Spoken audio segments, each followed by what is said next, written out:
Hi, I'm Sidney Brody.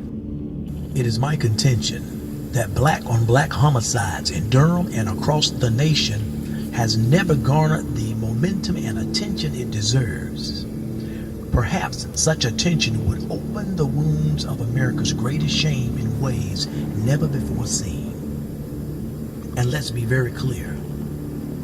This destructive culture that our youth have embraced is a den of rattlesnakes on steroids, multiplied 100-fold and self-perpetuating. As a broken race, developmentally in this now multi-generational struggle, we remain suspicious and generally untrusting of one another.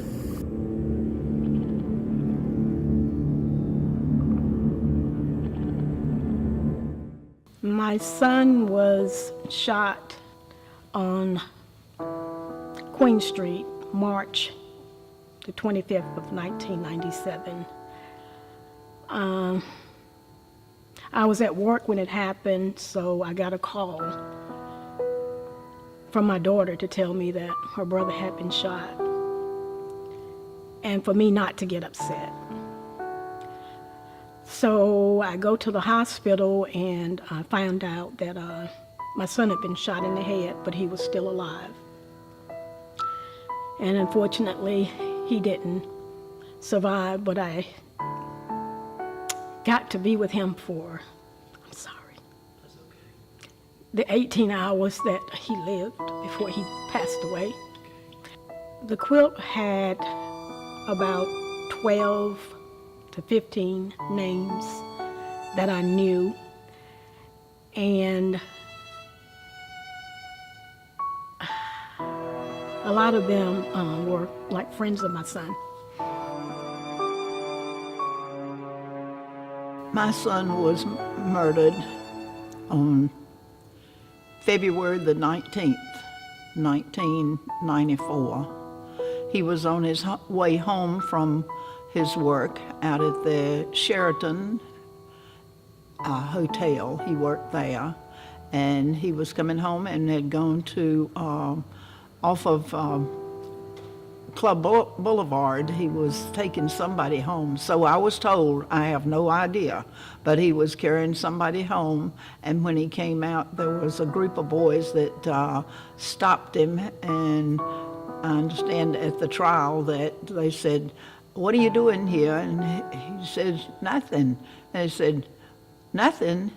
Well, then one said, kill him. Whether that's so or not, I don't know. So I encountered the quilt as part of my work with Religious Coalition for Nonviolent Durham.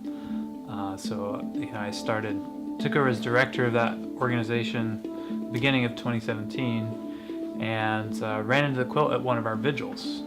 One of our primary practices is to gather with families at the site of violent deaths in Durham, and gather people of faith and goodwill around with them to sort of, on behalf of the community, to mark the significance of what's been lost. The thing that the quilt did best for me is that it captured the immeasurable.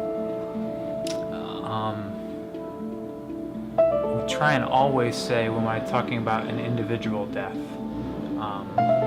that any one of those losses is immeasurable. What could have been, what was left behind, those things we can't capture. And so I think all the more so when you talk about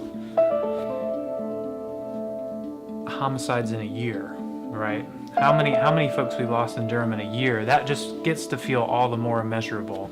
So for me, standing next to the quilt and seeing this history laid out, these individuals wrapped together, representing the totality of what we've lost as a city, you feel like this captures it. You feel a sense of, like this somehow manages to say what I can never find the words to say, which is, look at what we've lost. Look at what we're losing. Recently, I was visiting a friend, and you go into the entrance and you have to go through security. And as soon as I went, put my purse through and Everybody knew I wasn't carrying, and got through. I didn't even have to look up. My vision was taken by this wall. I met Sydney in maybe 1995, and that would be about right. I know we had little kids. I knew I was a lot younger. So it's been decades. I didn't know about the quilt's history of.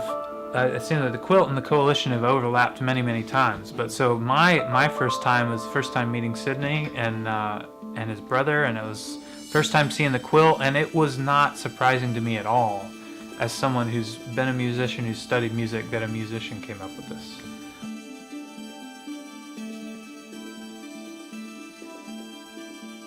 Yeah, so I met Sydney and his beautiful family, his incredibly talented family, many years ago, and the affinity was striking, that we both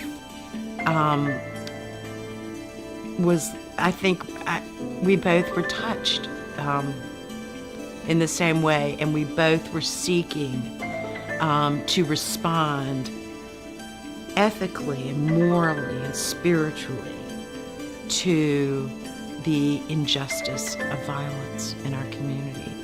And you don't meet somebody like that every day. So I was very struck and very,